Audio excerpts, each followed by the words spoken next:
je confirme et réitère mes propos que j'ai eu à tenir à l'occasion d'un échange avec des membres de la presse sénégalaise qui m'avaient interrogé justement par rapport à cette nécessité de se présenter. Et j'avais expliqué que pour trois raisons au moins, j'avais estimé que si le président Hamad était candidat, je ne le serais pas. La première, et qui me tient à cœur, c'est la loyauté. Et j'avais dit qu'on ne peut pas être dans une équipe, travailler avec son président, qu'il nous écoute, qu'il nous associe, qu'il ait fait un mandat, qu'il veuille se représenter et qu'on se mette en face de lui. La deuxième raison, je pense qu'elle tient aussi à l'intérêt général, c'est le souci d'une certaine stabilité.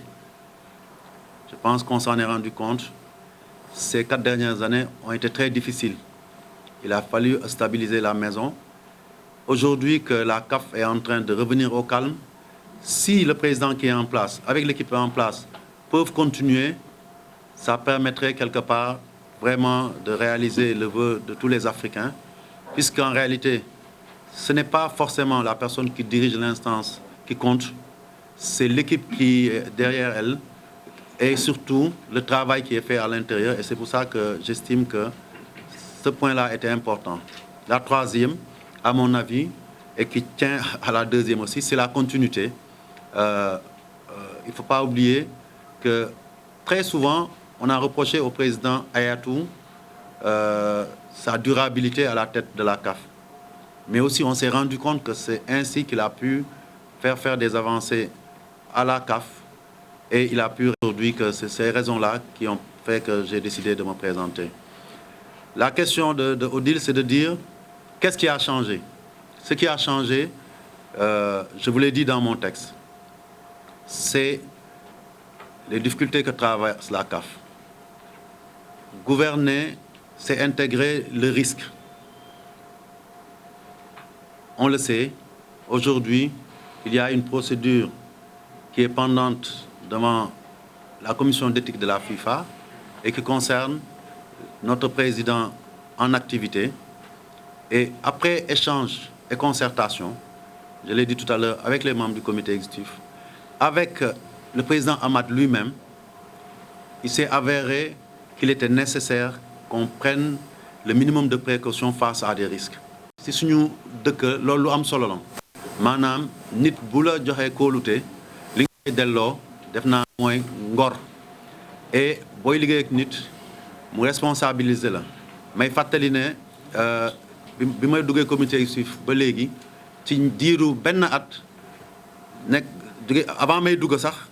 joxoon nañ ma responsabilité boo xam ne maa doon vice-président commission juridique nekk membre comité d'organisation CAF bi ma duggee comité exécutif ñu jox ma présidence commission juridique et des associations nationales jox ma li nga xam ne mooy vice-présidence su kuréel bi gën a rëy muy commission d'organisation de la CAN bu mag bi ñetteel bi ñu tabama ci li nga xam ne mooy comité d'urgence bi mooy bureau bi gën a am taxawaay ci comité exécutif nga xam ne dañuy décider moom mooy décider loolu boo ko séqee ak nit mu def benn mandat bugg a taxaw defe naa bu fekkee ne da nga am esprit d'équipe war nga ko mun gunge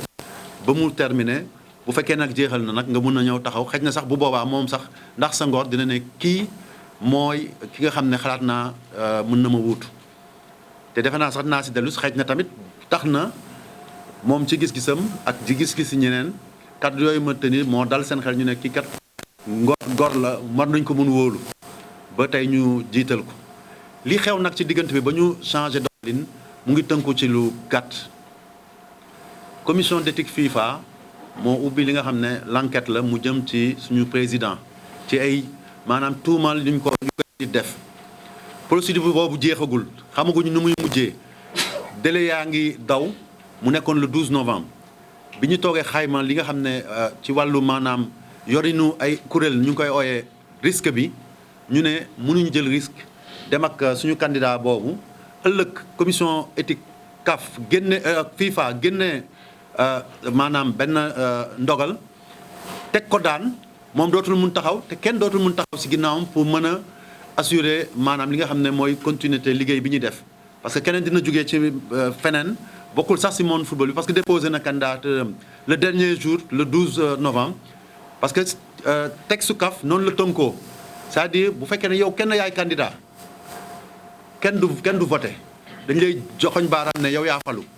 donc xam ngeen loolu danger la kenn même yéen kenn si yéen fii mënoon na ñëw rek déposé ñu toog suñu président CAF kii sax comité éthique génne sanction ñu ne non daanal nañ ko kooku ñu fal ko fekk sax bokkul sax si monde de football xamul sax la naka la ñuy yoree CAF donc loolu def naa musiba la moo tax ma ne risque boobu dañ ko waroon natta xool ko jël décision moom la ñu def te ci biir jël décision moom ñu ne war nañu am yeneen candidat yu dem wala beneen candidat bu dem ñi ci bare loolu moom ñi nekk ci football bi nekk ci rouage yi CAF yi xam nañ ko joxoñ ma baaraam ne ñun suñu gis-gis yow yaa ñu doy ci koo xam ne mun nga dem jël ndam li ci wàllu élection bi mais yow yaa ñu dool tey boo jëlee ndam li pour mën a fësal liggéey bi nga xam ne ñu ngi koy xaar pour que CAF gën a taxawaat gën a am jëmma